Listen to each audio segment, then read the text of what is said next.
안녕하세요. 위스키 샤샥 위샤샥입니다. 해외에서 입국하실 때 혹시 세관의 검사를 받으신 적이 있으신가요?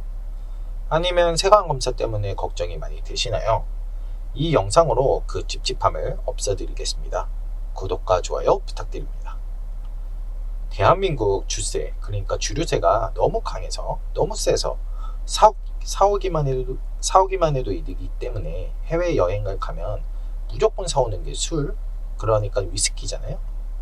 여러분, 도대체 몇 병을 사야 세관에 걸려도 괜찮은지 아니면 불법이 아닌지 헷갈리지 않으신가요?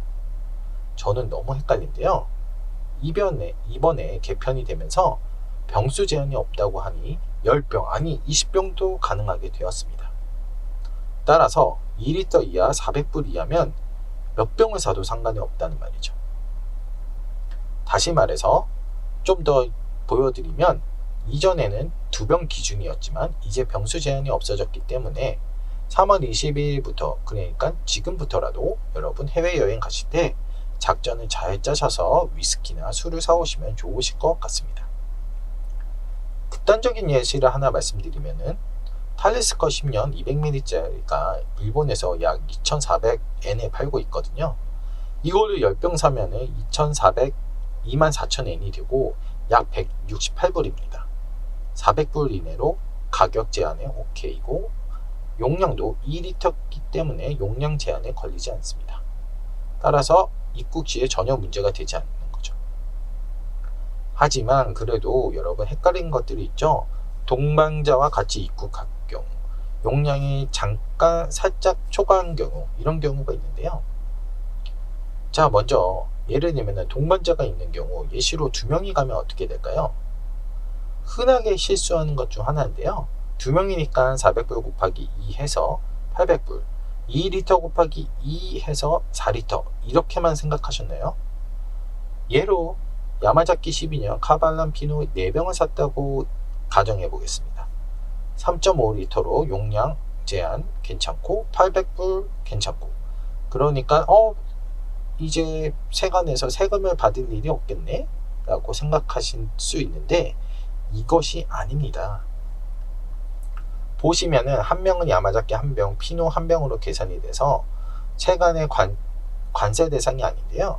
다른 한 명은 피노 3병이 되어버리기 때문에 이게 용량 제한 2.1리터가 넘을 뿐만 아니라 금액도 4병이 금액도 400불이 넘어가 버립니다.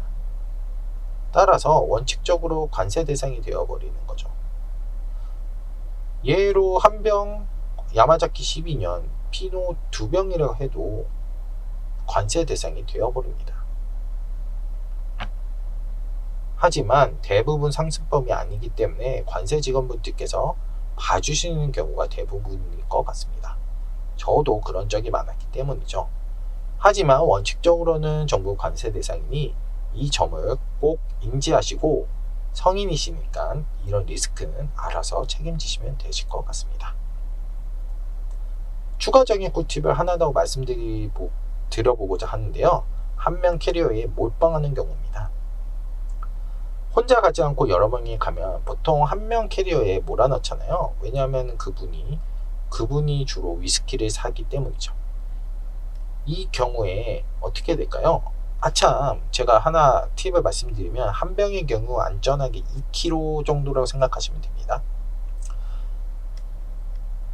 한 캐리어에 몰아넣으면 거의 100% 여러분 나올 때 노란 자물쇠가 함께 나옵니다. 이 경우 다른 친구들이나 배우자가 먼저 나가버리면 절대 안 됩니다. 무조건 모두가 같이 대기하고 세관 직원분께서 가셔도 된다고 할 때까지 계셔야 합니다. 이걸 몰라서 세금을 절대 받지 마십시오. 위스키가 다 한 명 거라 하더라도 원칙적으로는 본인 명의 카드로 각각 결제하고 영수증을 가지고 계셔야 하는데요. 근데 이 원칙을 꼭 알고 계셔야 합니다. 보통 세관 직원분들께서 여러 명 있으면은 대충 이 정도면 오케이니까 넘어가시는 분들이 많은데, 원칙적으로는 본인의 명의로 된 카드로 각각 구매한 걸 보여주고, 이제 그게 완전히 해결이 된 다음에 이제 관세 대상이 아닌 건데요. 보통 세관 직원분들은 이제 오케이 하는 경우가 많습니다. 근데 이게 원칙적으로 아니니까 리스크는 이제 개인이 알아서 이제 부담하시면 될 것 같습니다. 그 다음으로는 용량 제한 2리터에 관련한 팁을 하나 말씀드려보고자 합니다. 이전 영상에서 야마자키 12키 그리고 글렌립의 18년 이렇게 사면은 2리터하고도 100ml가 살짝 넘는 것으로 제가 말씀드렸는데요. 그리고 현지에서 100ml만 살짝 마시고 오자 라고 말씀드렸습니다. 그런데 이게 저도 모르고 있었는데 일본 현지법을 어기는 거였습니다. 대수롭지 않게 생각했는데 이게 일본에서는 불법이니 여러분께서는 알고 계시면 좋을 것 같습니다. 저도 이거 누군가가 댓글로 남겨주셔서 저의 무지함을 알려주셔서 너무 감사했습니다. 여러분 일본에서 사셔서 면세 제품을 까서 100ml 마시면은 그거는 일본 국내법 위반인데요. 한국에 들어올 때는 한국 국내법이 적용되기 때문에 이것과는 상관이 없습니다.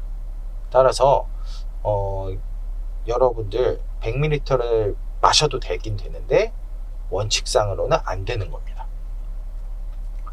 자, 그렇다면 두 번째로 보통 주류 용량이 700에서 750ml로 구성되기 때문에 3병을 사면 보통 2리터가 넘어가거든요.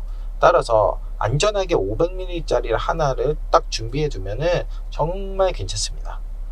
현지에서는 캔 맥주 등 이렇게 작은 용량을 사오시면 정말 좋을 것 같습니다. 그리고 추가적으로 면세점에서 500ml짜리를 사두면 정말 좋은데요. 개인적으로 중국 백주를 추천드립니다. 몽지랑 M6 그리고 몽지랑 수공반 이렇게 두 개를 추천드리는데요. 현재 할인이 한 40%대라서 몽지랑 M6 같은 경우는 9만원대, 12만원대고 수공반은 지금 23만원대인데 보통 이제 할인이 50% 이상 들어가고 거기에 추가 할인 그 다음에 뭐 페이백 같은 거 받으면 거의 9만원대 그리고 수공반은 13만원대가 나옵니다. 그리고 제가 알아보니까 동대문 현대 시내 면세점 가시면 몽지랑 M6 같은 경우 8만원대에 지금 현재 구매가 가능한 것으로 보이고요. 전화해서 확인하시는 거 추천드립니다. 수공반은 가격이 아직 안 뜬 것 같습니다. 근데 지금 몽지랑 M6만 해도 가격이 괜찮으니 혹시 바로 가실 분들은 동네 시내 현대 면세점을 들리시는 걸 추천드립니다. 그런데 여기서 좀 더 궁금한 게 생기죠. 비싼 명품이랑 전자제품 예를 들어 아이폰 같은 것들은 어떻게 될지 궁금하지 않으세요? 주변 사람들이 시계, 아이폰 이런 거에 몸에 착용하고 들어오면 괜찮다 하는데 정말 생각에 안 걸릴까요? 일단 여러분 면세점에서 고가의 제품을 구입하셨다면 단속될 가능성이 매우 높습니다. 그 이유로는 아시다시피 저희 우리나라 대한민국의 전산 시스템은 너무 잘 되어 있기 때문인데요. 예를 들어 여권 스캔 시에 여러분의 구매 물품이 쭈루룩 세관 직원에게 정보가 공유가 됩니다. 하지만 여러분도 아시겠지만 입국 시에 세관 직원분들이 2-3명밖에 없잖아요. 따라서 입국자들이 몇백 명이나 되는 이 입국자들을 일일이 다 검사를 할 수 없기 때문에 직원분들의 경험과 눈썰미로 이제 입국자들을 추출해서 이제 검사하는 걸로 알고 있습니다. 그렇다면은 저희는 어떻게 해야 될까요? 따라서 명품 가방, 시계 착용 후에 입국 시에는 오해받을 가능성이 매우 높습니다. 따라서 한국에서 구입하셨다면 한국에서 구입한 영수증을 꼭 사진을 찍어 놓거나 어디에 있는지 알고 계시는 거 추천드리고요. 그리고 일단 넘었다 하면은 자진신고를 추천드립니다. 세관 직원분들이 매우 젠틀하고 친절하시기 때문에 보통 이제 자진신고를 하시고 그 금액이 엄청 크지 않으면 대부분 그냥 가라고 하시는 경우가 많기 때문이죠. 하지만 이것 또한 리스크가 있기 때문에 그 리스크는 본인 책임입니다. 그리고 꼭 세금을 내지 않겠다면 여러 가지 방법이 있는데요. 예를 들면 아주 안전한 방법으로는 가짜를 미리 사놓고 그 금액을 사진 찍어 놓은 다음에 해외에 가서 진짜를 사오는 방법, 이런 방법도 있고요. 그 다음에 박스는 뭐 박스만 DHL이나 뭐 UPS로 보내고 나머지는 가방에 넣어서 보낸다. 뭐 이런 방법도 있습니다. 그런데 여러분 이거는 탈세잖아요. 그러니까 웬만하면은 세금을 내시고 그리고 걸리는 거 안 걸리는 거는 여러분의 책임입니다. 성인이시기 때문이죠. 자, 오늘 영상은 여기까지고요. 끝까지 봐주셔서 너무 감사합니다. 구독과 좋아요 부탁드리고 꼭 득템하시길 바라겠습니다. 감사합니다.